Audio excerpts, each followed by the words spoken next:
말라기서 1장 2절부터 5절까지 되겠습니다. 구약성경 맨 마지막 부분에 1327쪽이 되겠습니다. 여호와께서 이르시되 내가 너희를 사랑하였노라 하나 너희는 이르기를 주께서 어떻게 우리를 사랑하셨나이까 하는도다. 여호와가 말하노라 에서는 야곱의 형이 아니냐. 그러나 내가 야곱을 사랑하였고 에서는 미워하였으며 그의 산들을 황폐하게 하였고 그의 산업을 광야의 이리들에게 넘겼느니라.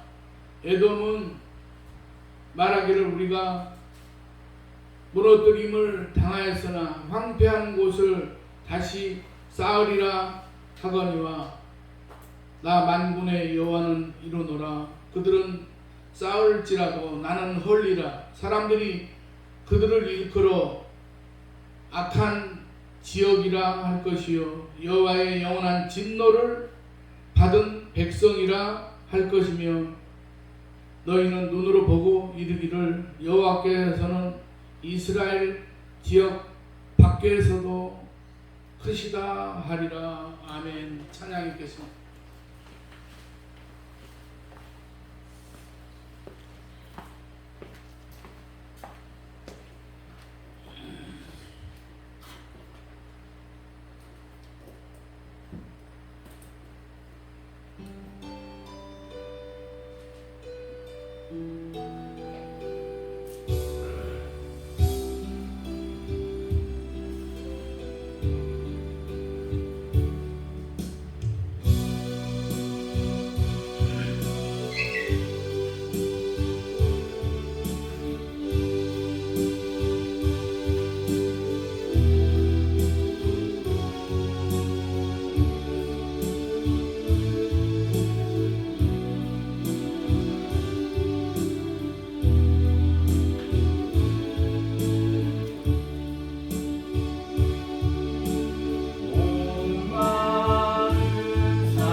기도하겠습니다. 죄와 사망의 그늘에서 영원한 영생의 상속자로 거듭나게 하시는 하나님 아버지, 새 생명을 허락하여 주시고 하나님의 백성이 되어 하늘의 만나를 공급받게 하심을 감사를 드립니다. 아직도 세상 가운데 미련을 두고 영원한 나라를 바라보는 소망의 눈을 감고 살아온 잘못을 용서하여 주시옵소서. 하나님 아버지, 자신의 만족을 위해 때를 쓰는 때가 너무나도 많았음을 고백합니다.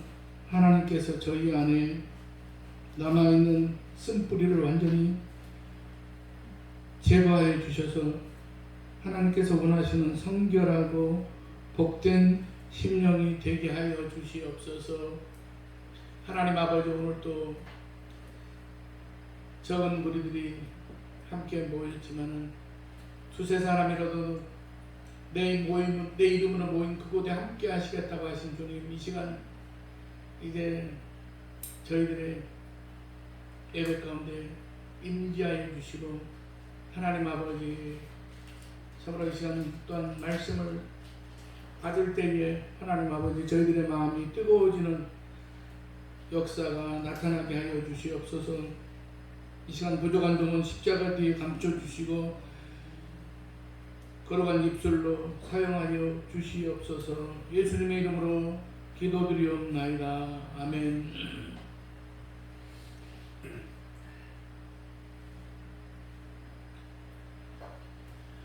옛날 페르시아의 키루스라는 왕이 전쟁에 승리해서 상대 국가의 왕자와 그의 부인과 아이들을 생포해 왔습니다.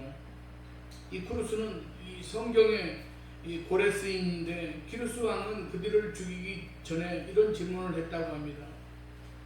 만일 내가 왕자인 당신을 살려주면 어떻게 하겠느냐라고 질문을 했습니다. 왕자는 신중한 태도로 대답했습니다. 내가 가진 재산의 절반을 드리겠습니다. 페르시아 왕은 다시 물었습니다. 당신의 아이들을 놓아주면 어떻게 하겠느냐? 왕자는 간절한 마음으로 대답을 했습니다. 나의 전 재산을 드리겠습니다. 페르시아 왕은 다시 물었습니다. 그러면 당신의 부인을 놓아주면 어떻게 하겠느냐? 그렇게 물었습니다. 왕자는 즉시 대답을 했습니다. 내 생명을 다 드리겠습니다. 키루스 왕은 깜짝 놀라서 어떻게 이런 아름다운 그런 사랑을 하는 사람이 있을 수가 있단 말인가 라고 감동이 되어서 그 왕자와 부인 아이들을 풀어주었다고 합니다. 자신의 나라로 살아 돌아온 왕자는 너무나 기뻐서 잔치를 열었습니다.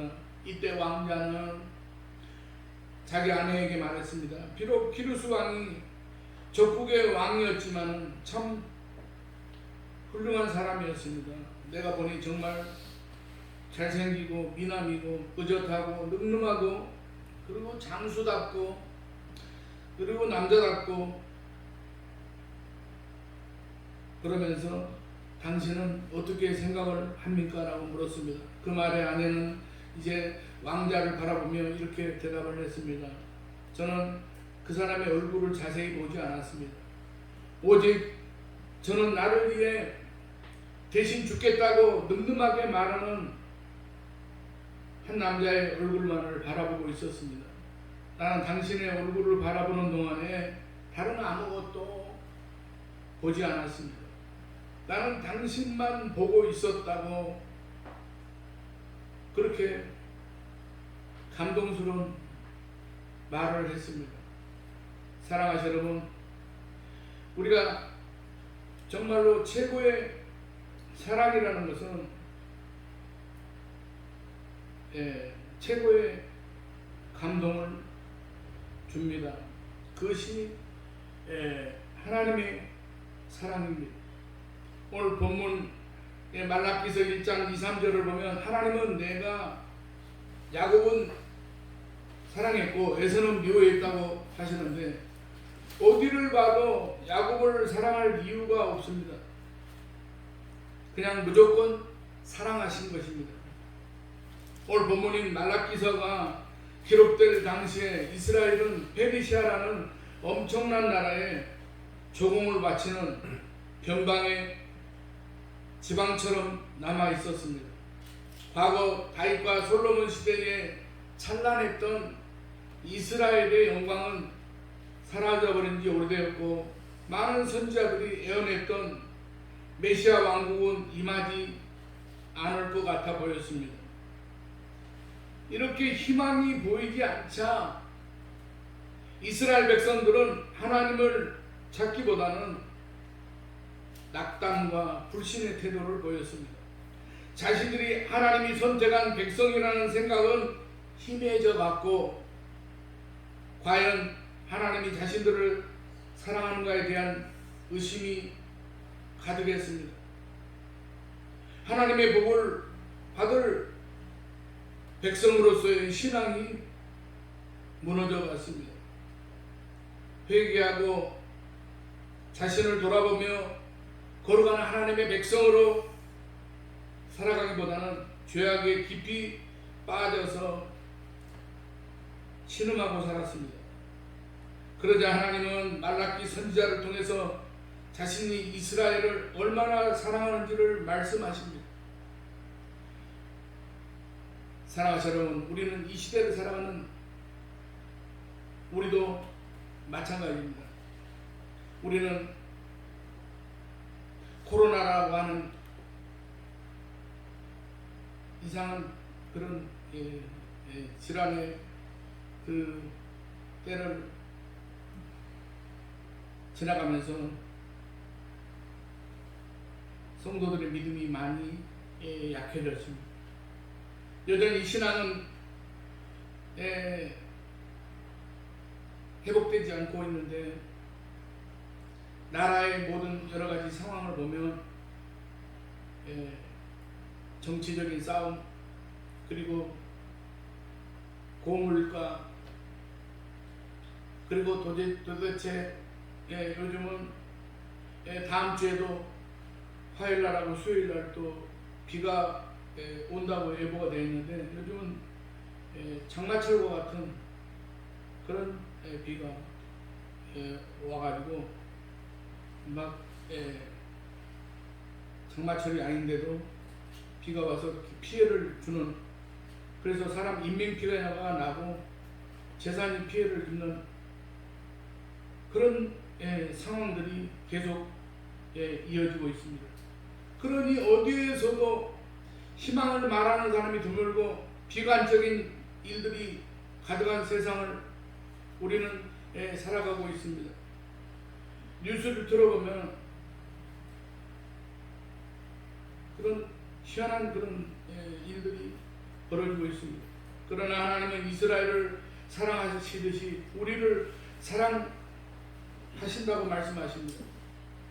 오늘 우리는 본문 말씀을 통해서 이스라엘을 무조건적으로 사랑하시는 하나님께서 우리도 동일하게 사랑하신다는 음성을 들으실 수 있는 시간이 되시기를 바랍니다. 그렇다면 야곱 즉 이스라엘을 무조건적으로 사랑하는 하나님의 사랑에서 우리는 무엇을 알 수가 있겠습니까? 첫 번째로 하나님은 야곱을 무조건 사랑하셨습니다. 오늘 본문 2, 3절에 야곱과 에서가 나오는데 야곱과 에서는 이삭의 쌍둥이 아들들입니다. 에서가 형이고 야곱이 동생이었습니다. 그런데 성경을 보면 하나님이 야곱의 이름을 이스라엘로 바꾸어 주십니다. 창세기 35장 10절에서 12절을 보면 이름만 바꾸어 주시는 것이 아니라 그 후손이 나라를 이룰 것이며 그 후손에게 땅을 줄 것이라고 말씀하십니다. 그 말씀대로 이스라엘은 야곱의 이 12아들이 한 지파씩을 이루어서 세워진 나라입니다. 그러기에 야곱은 곧 이스라엘입니다. 그런데 본문에서 하나님은 야곱은 사랑하고 에서는 미워하신다고 하십니다. 이스라엘은 이제 장자가 중요했습니다. 장자가 아버지의 권위를 이어받았으며 재산도 다른 아들보다 2배를 차지했습니다. 그런데 이상하게 에서와 야곱에게만은 이것이 예외 사항이었습니다. 창세기 25장 23절을 보면 야곱과 에서가 태어나면서 하나님은 이렇게 말씀하셨습니다. 여호와께서 그에게 이르시되 두 국민이 내 태중에 있구나. 두 민족이 내 복중에서부터 나누이리라. 이 족속이 저 족속보다 강하겠고 큰 자가 어린 자를 섬기리라 하셨더라라고 말씀하고 있습니다. 일반적으로 장자가 아버지의 복을 이어받고 장자에게 하나님의 관심을 두는 법인데 야곱과 에서만은 경우가 달랐습니다. 야곱이 둘째여도 첫째보다 더 복을 주신다고 하십니다. 더 강하게 하신다고 하십니다. 이것은 동생이어도 장자가 아니어도 야곱을 하나님이 무조건 사랑하셨기 때문입니다. 왜 하나님이 야곱은 사랑하고 에서는 미워했겠습니까? 사랑하시는 여러분, 이유가 없습니다. 그렇게 하나님이 야곱을 무조건적으로 사랑했기 때문이라고 밖에 말할 수 없습니다. 이것은 하나님께서 환경이나 조건과 상관없이 무조건 사랑하는 하나님이심을 나타내 주시는 것입니다. 세상 사람들은 사람을 평가할 때 조건을 따집니다. 환경을 따집니다. 그러나 하나님께서 우리를 구원하시고 자녀 삼아 주실 때에 그런 것이 없었습니다. 돈이 많이 있어서 사랑한 것이 아닙니다. 공부를 많이 해서 사랑하신 것이 아닙니다.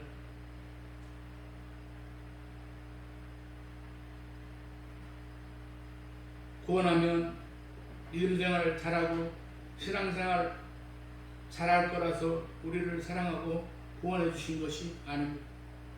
그냥 우리를 무조건 사랑하신 것입니다. 그냥 우리를 무조건 사랑하여 구원해 주신 것입니다. 그리고 우리에게 하나님의 나라를 기업으로 주십니다. 하나님의 영광을 주십니다. 그 무조건적인 하나님의 사랑이 지금 우리 위에 머물고 있습니다. 그러나 환경과 여건과 조건이 나쁘다고 낙심하지 말고 실망하지 말고 무조건 우리를 사랑하시는 하나님을 바라보실 수 있기를 바랍니다.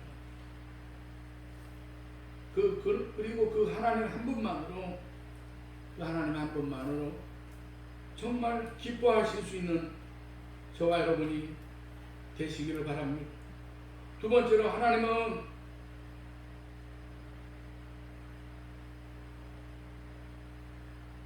약해도 야곱을 무조건 사랑하셨습니다. 야곱이라는 이름이 팔꿈치를 잡았다는 그런 뜻이라고 합니다. 이름이 그래서 그런지 야곱은 계속해서 남의 팔꿈치를 잡는, 남에게 태클을 거는 삶을 살았습니다. 야곱은 에서와 어머니 뱃속에서부터 격렬하게 싸웠습니다. 그러다가 졌는지 에서가 먼저 나왔는데 야곱은 에서의 그 발꿈치를 잡고 나왔다고 합니다. 그리고 야곱은 계속해서 에서의 발꿈치를 잡았습니다. 배고픈 에서의 약점을 이용해서 죽 한 그릇으로 장자권을 샀습니다. 물론 그 소중한 장자권을 죽 한 그릇에 탐 에서도 문제가 되지만 야곱도 그에 못지 않습니다.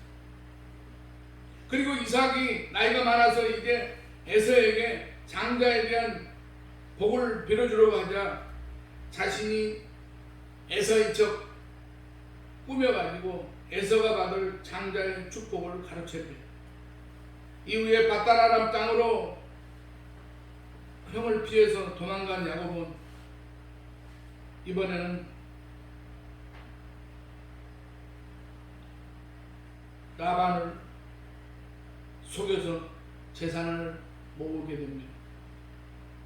물론 이 라반이라는 사람도 이제 악하기가 야곱 못지 않습니다.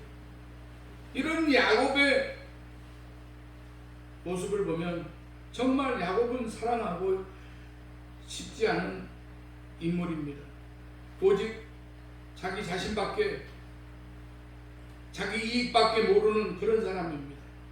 창세기 32장 7, 8절을 보면 에서가 400명의 사람들을 데리고 온다니까 어떻게 합니까?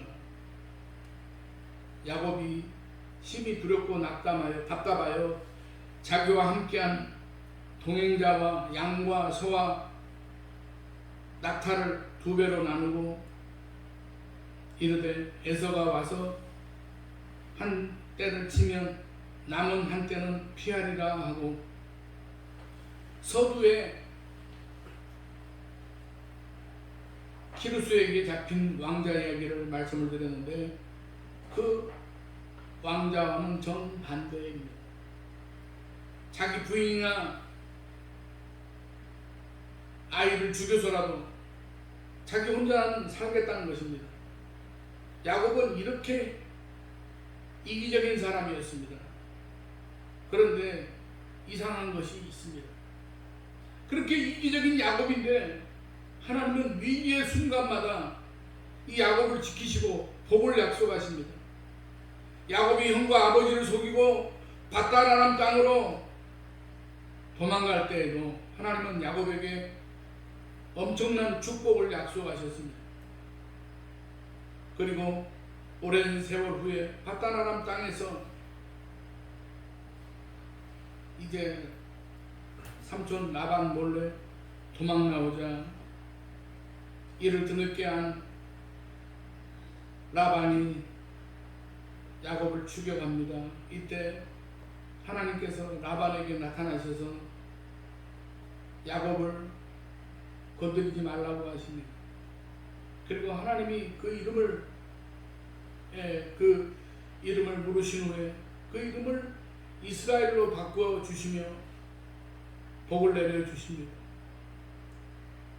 아무리 좋게 보아도 야곱은 복을 받을 만한 사람이 아닙니다.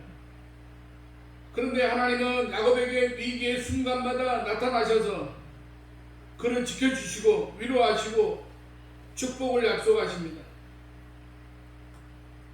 4사람의 여자와 13명의 자녀를 주시고 엄청난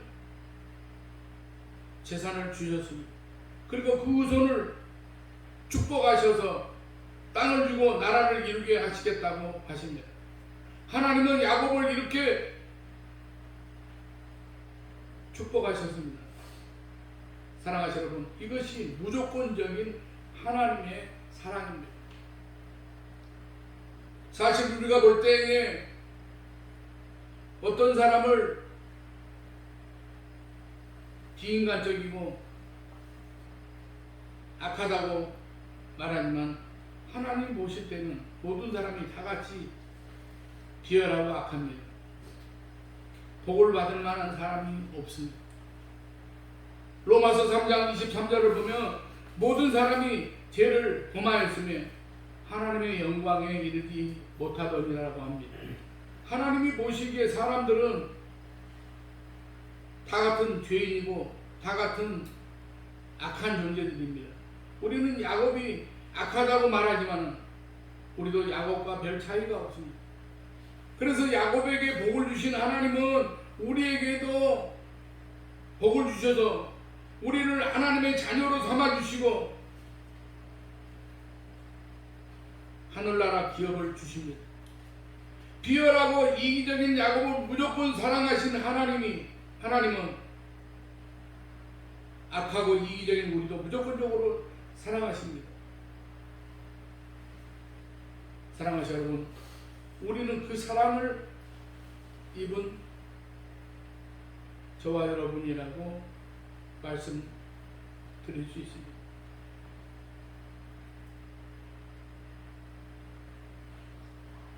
세 번째로 에서의 성읍은 무너뜨린다고 하십니다. 오늘 본문 3, 4절에서 하나님은 에서를 미워하여 그의 산들을 황폐하게 하며 유산으로 물려받은 그 땅을 광야의 들짐승에게 주신다고 하십니다. 그러자 에서의 우선인 에돔은 비록 우리 성들이 파괴되었으나 폐허가 된 곳을 다시 재건할 것이라고 그렇게 말합니다. 그러나 하나님께서는 그들은 싸울지라도 나는 헐리라.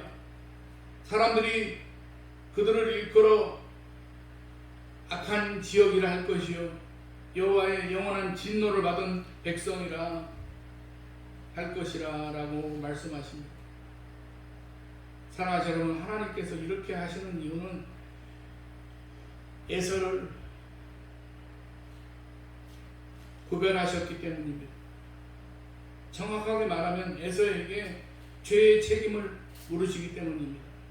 야곱에게는 죄의 책임을 묻지 않으시고 용서하시는데 에서에게는 죄의 책임을 물으셔서 심판하십니다. 죄의 책임을 묻느냐 묻지 않느냐가 이렇게 엄청나게 큰 차이를 가져옵니다. 하나님께서 죄의 책임을 물으시면 살 수 있는 사람은 아무도 없습니다. 로마서 6장 23절은 죄의 싹은 사망이라고 말씀하고 있습니다. 출애굽기 20장 5절을 보면 그것들에게 전하지 말며 그것들을 숨기지 말라. 나 내 하나님 여호와는 질투하는 하나님인즉 나를 미워하는 자의 죄를 갚되 아버지로부터 아들에게로 3, 4대까지 이르게 하거니와 라고 말씀하고 있습니다. 제 책임을 3, 4대까지 물으신다고 합니다. 그러면 모든 사람은 다 죽어야 하고 망해야 됩니다. 우리도 마찬가지입니다. 하나님이 죄의 책임을 물으시면 우리도 에서처럼 다 죽어야 하고 망해야 됩니다. 그것이 죄에 따른 결과입니다. 그래야 정상인데 하나님께서는 야곱이나 우리에게는 무조건적인 사랑을 베풀어 주십니다. 이 사실을 로마서 8장 30절은 이렇게 말씀합니다. 또 미리 정하신 그들을 또한 부르시고 부르신 그들을 또한 의롭다 하시고 의롭다 하신 그들을 또한 영화롭게 하셨느니라. 어떤 사람에게는 무조건적인 사랑을 베푸신다는 겁니다. 그럼 누구에게 사랑을 베푸시겠습니까? 그것은 하나님의 뜻입니다. 어떤 사람이 한 단체에 기부를 합니다. 그럼 왜 그 단체에 기부를 하겠습니까? 그건 그 사람의 마음입니다. 왜 거기에 기부하냐고 따지는 것이 이상한 일입니다. 하나님의 마음도 마찬가지입니다. 야곱은 무조건 사랑하지만 에서는 법대로 하십니다. 왜 그렇게 하셨겠습니까? 그것은 하나님의 뜻입니다. 무엇을 보여주시는 겁니까? 죄를 지면 망한다는 것을 보여주는 것입니다. 그러기에 하나님의 은혜로 구원받고 은혜 받은 우리들이 할 일은 날마다의 삶을 통해서 하나님 앞에 감사하고 찬양하고 예배드리는 삶입니다.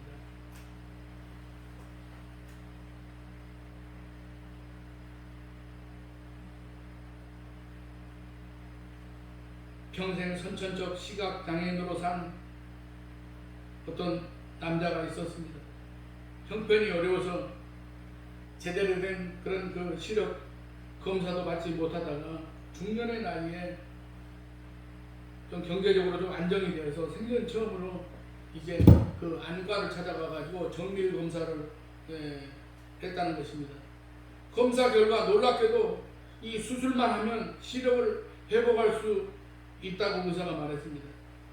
그리고 수술 비용도 크지 않았지만 이 남자는 한참을 망설이다가 수술을 포기한다고 그렇게 말했습니다. 아니, 눈을 떠서 잘 볼 수 있는데 볼 수 있는 수술을 하겠다는데 수술을 포기한다는 것입니다. 의사는 평생 소원인 시력을 회복할 수 있는데 왜 갑자기 포기하는 이유가 도대체 무엇이냐고 물었습니다. 너무나 안타까웠기 때문입니다. 그러자 이 남자가 대답을 합니다. 저에게는 20살에 만나서 결혼한 나의 아내가 있습니다.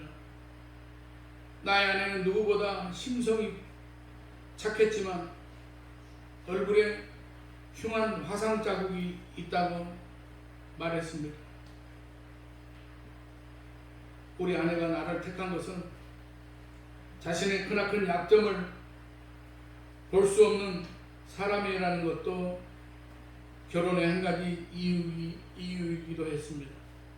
앞이 보이지 않는 저는 아무 상관이 없었습니다. 그런데 제가 시력을 회복할 수 있다는 소식을 들은 아내가 자기 얼굴을 보고 내 마음이 변할까봐 걱정하는 것을 느꼈습니다. 아내 덕분에 제가 이렇게 잘 살 수 있었기에 아내가 어떤 모습인지 저는 사랑할 자신이 있습니다. 다만 제가 아내의 얼굴을 봤다는 사실만으로 나의 아내는 마음이 불편할 것입니다. 지금까지 시각장애인인 저를 믿고 살아온 아내를 위해 저는 수술을 포기하기로 결정했습니다. 대학병원의 안과 의사가 밝힌 그런 실화이라고 합니다. 아내를 향한 남편의 희생적이고 무조건적인 사랑입니다. 이런 사랑은 하나님의 무조건적인 사랑의 흔적이 인간에게 남아있기 때문에 가능한 것입니다. 야곱을 향한 하나님의 무조건적인 사랑과 우리를 향한 하나님의 무조건적인 사랑은 사람들이 하는 무조건적인 사랑과는 비교할 수가 없습니다. 사랑하시는 오늘 말씀을 통해 우리를 무조건적으로 사랑하시는 하나님의 사랑을 우리들의 마음에 간직하고 우리도 그런 사랑을 나눌 수 있는 그리스도인들이 되시기를 바랍니다. 그리고 하나님의 그 사랑으로 어렵고 힘든 세상을 살아갈 수 있는 그리고 이겨낼 수 있는 저와 여러분 되시기를 주님의 이름으로 간절히 축원합니다. 기도하겠습니다. 하나님 아버지, 참으로 세상은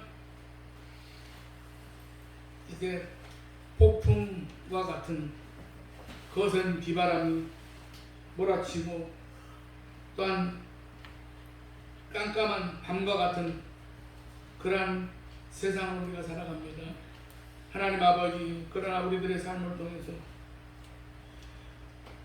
어둠을 해치고 찬란한 빛을 우리들에게 비춰주시는 하나님의 그러한 놀라운 사랑과 하나님의 은혜, 우리들이 하나님의 사랑과 은혜를 누리는 그러한 삶을 살아가게 될 때에 하나님 아버지, 우리들의 모든 그러한 삶을 통해서 우리 모두의 삶을 통해서 하나님의 이 무조건적인 그러한 사랑이 이제 전가되고 내려져서 우리들의 삶을 통해서 하나님 아버지, 우리 모두 아름다운 성산교회에 속한 모든 가정들이 이제 하나님의 그 무조건적인 사랑으로 말미암아 모든 것들이 이제 참으로 축복의 가정, 복의 가정들로 하나님 아버지 자리매김할 수 있도록 도와주시옵소서.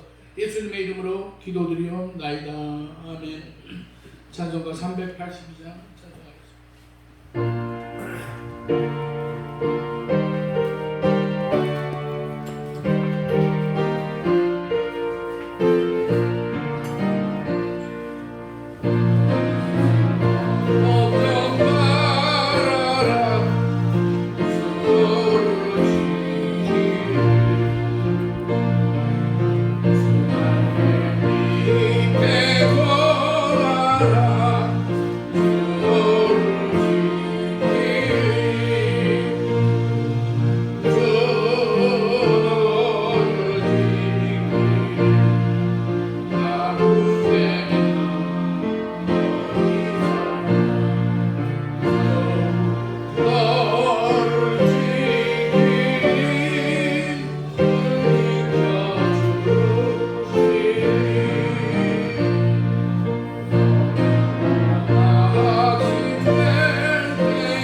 이번은 집사님, 정영 목사님, 김한정 불러드렸습니다. 감사한 분 유충 목사, 김정수 선생님,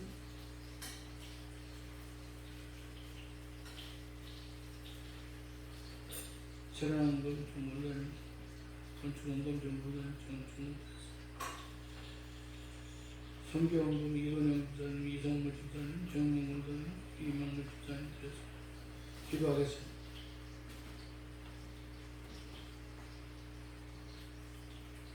사랑이 하늘 보좌의 기초임을 알게 하시는 하나님 아버지, 고통을 축복으로 바꿔주시겠다는 언약을 주시고 새로운 소망을 품게 하신 은혜를 감사를 드립니다. 지난 한 주간도 변함없이 저희 삶을 지켜주시고 믿음의 풍성한 열매를 축복해 주신 줄 믿고 이 시간 예물을 드립니다. 드리는 예물들이 사용되는 곳마다 복합 향기가 가득하며 주의 영광만 나타나게 하여 주시옵소서. 11조를 드리고 감사한 금을 드립니다. 폭풍같이 밀려오는 재앙을 막는 방파제가 되게 하여 주시옵소서. 수고하는 일들이 100배, 60배, 30배의 결실을 맺는 축복으로 결실을 맺게 하여 주시옵소서. 하나님 아버지, 주일원금과 또 이제 여러 모양으로 이제 들어진 손길들을 믿음의 축복을 받아서 하나님의 말씀이 꿀송이같이 달게 하여 주시고, 궁핍한 자를 외면하지 않고 나누며 사는 넉넉한 마음을 축복하여 주시옵소서. 주를 믿는 자는 수치와 부끄러움을 당하지 않는다고 하셨으니 시온의 대로가 활짝 열리는 축복이 저희들의 몫이 되게 하여 주시옵소서. 하나님 아버지, 오늘도 이제 여러 가지 기도의 제목을 가지고 예배의 자리에 나온 사랑하는 성도들, 하나님 아버지, 저들의 모든 기도를 응답하여 주시고, 하나님 아버지, 오늘도 또 함께 나와서 예배드려야 될 텐데 이 자리에 참석하지 못한 성도들 어디 있든지 이 자리를 기억하게 하시고, 하나님 아버지, 결실의 계절, 이제 수확의 계절에 하나님 아버지, 우리들이 살아가는 그러한 인생이 참으로 하나님 앞에서 열매 맺고 하나님 앞에서 풍성한 그러한 삶을 살아가는 저희들의 모습들이 되게 하여 주시옵소서. 하나님 아버지, 이 나라와 민족을 하나님께서 긍휼히 여겨주시고 이 나라와 민족을 통하여 세계복음화에 쓰임받게 하시고, 하나님 아버지, 대한민국을 정치와 경제와 사회가 안정되게 하시며, 하나님 아버지, 모든 백성들이 하나님 아버지 참으로 하나님의 거룩한 질서를 망각하지 않고 하나님 아버지 주님의 십자가를 바라보는 믿음의 삶을 사는 백성들이 날마다 더하게 하여 주시옵소서. 오늘 또 또한 예배를 위해서 여러 모양으로 헌신하고 수고한 모든 그 손길과 그 수고 위에 하나님께서 만배나 갚아주시고 하나님 아버지 건강도 지켜주시옵소서. 모든 것 감사드리오며 예수님의 이름으로 축복하며 기도드리옵나이다. 아멘. 광고 말씀드리겠습니다. 다음 주는 10월 1일이 다음 주일이 되는데 지금 그 연휴 중간에 있는 그런 날이고 또 여러 가지 그래서 식사 준비를 하는 것이 그렇게 쉬운 그런 게 아니기 때문에 또 여러 가지 또 바삐 왔다 갔다 하는 또 연휴 기간을 통해서 또 친척을 만나고 또 왔다 갔다 하는 그런 분들을 위해서 10월 1일은 오전 예배만 그냥 다음 주일 오전 예배만 드리기로 그렇게 결정을 하였습니다. 그렇게 이해하시면 될 것 같습니다. 635장 찬송 부른 다음에 축배함으로 예배 마치겠습니다.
우리 주 예수 그리스도의 은혜와 하나님 아버지의 무한하신 사랑하심과 성령님의 감화 감동 내주 교통 충만 역사하심이 오늘